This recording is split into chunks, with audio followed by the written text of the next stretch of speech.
हमारे भारत में गरीब और आम इंसानों का कोई वैल्यू नहीं है। हाँ, आप जो अनाउंसमेंट सुन रहे हैं, ये अनाउंसमेंट सिर्फ उन ट्रेनों के लिए नहीं है, ये अनाउंसमेंट्स उस बस अड्डे का नहीं है, ये अनाउंसमेंट्स उस हवाई जहाज का नहीं है। ये अनाउंसमेंट्स इसलिए है कि एक भारत में दो भारत क्यों।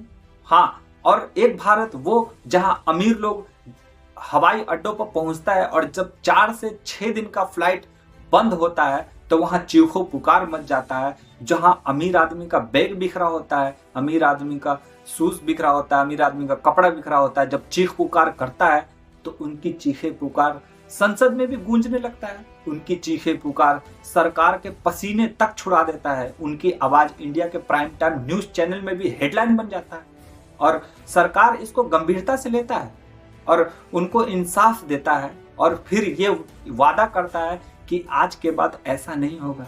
और पिछले 60 से 70 साल से जब बसों और ट्रेनों में आम जनता जब सफर करता है, गरीब लोग सफर करता है, उनके हालात पे कोई न बोलने वाला है न कोई सोचने वाला है। जब गरीब जनता चीखती है, पुकारती है तो उनकी आवाज न संसद में गूंजता है, न कोई न्यूज चैनल वाला उसको वैल्यू देता है, न कोई नेता के पास इनकी खबर पहुंच पाता है। हाँ, और जैसा कि ट्रेन में जो यात्रियां सफर करता है, उनके हालात इतना बुरा है कि आप सोच के देख के हैरान हो जाओगे कि एक डिब्बे में जहां बैठने की जगह होता है, जनरल डिब्बे में 70 से 90, वहां 350 से लेकर 500 आदमियों को ठूंस दिया जाता है। जैसे एक मालगाड़ी में माल को ठूंसा जाता है, वैसे इंसान को ठूंस दिया जाता है।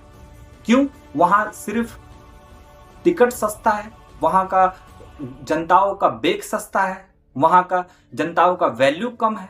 हाँ, गरीब लोग हैं। और उस जनरल का हाल ऐसा है कि बाथरूम में भी मजबूर कर दिया है बैठने के लिए। वहां जहां पेशाब करने का जगह होता है, वहां पे किसी की माँ बैठी होती है, वहां पे किसी का बेटी बैठी होती है और उसमें कुछ लोग ऐसे होते हैं कि अब बाथरूम में ही अपने पूरा फैमिली को बंद कर लेता है और अपने आप को खुशकिस्मत समझता है कि हमें जगह मिल गया है। आज गरीब लोगों का हाल इतना बुरा कर दिया हुआ कि गरीब लोग आवाज भी उठा नहीं सकता है। अगर उठाएगा तो सरकार तक पहुंचेगा नहीं, लेकिन उठाएगा तो लाठी और उसको डंडे से मारा जाता है स्टेशन पे और कुछ नहीं कर सकता जनता। जबकि सरकार ये वादा किया था कि हम ट्रेन की संख्या बढ़ाएंगे, लेकिन आज ट्रेन की संख्या बढ़ती ही नहीं है। इंसानों का संख्या बढ़ रहा है लेकिन सरकार ट्रेनों का संख्या बढ़ा नहीं रहा है।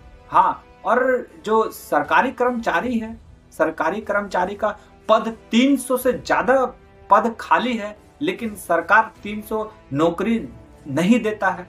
300 नौकरी के लिए पद खाली है लेकिन सरकार 300 लोगों को नौकरी नहीं दे रहा है। और यही वजह है कि आए दिन ट्रेन घटना हो रहा है। वही कार्य अगर होता तो ट्रेन घटना नहीं होता। हाँ, ट्रेन घटना रुक जाता। 2013 से लेकर 2025 तक 5000 लोग मारा गया ट्रेन हादसे में।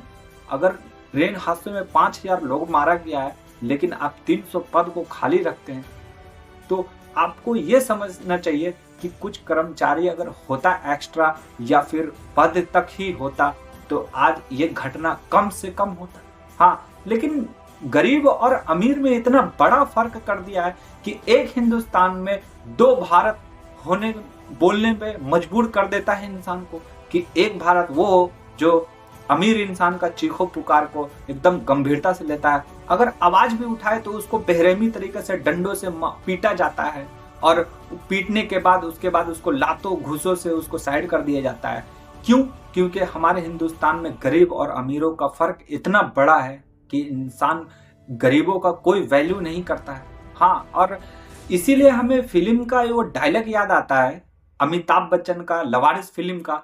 उसमें कहता है कि आपका पसीना भी खून से महंगा और हमारा खून भी पानी से भी सस्ता।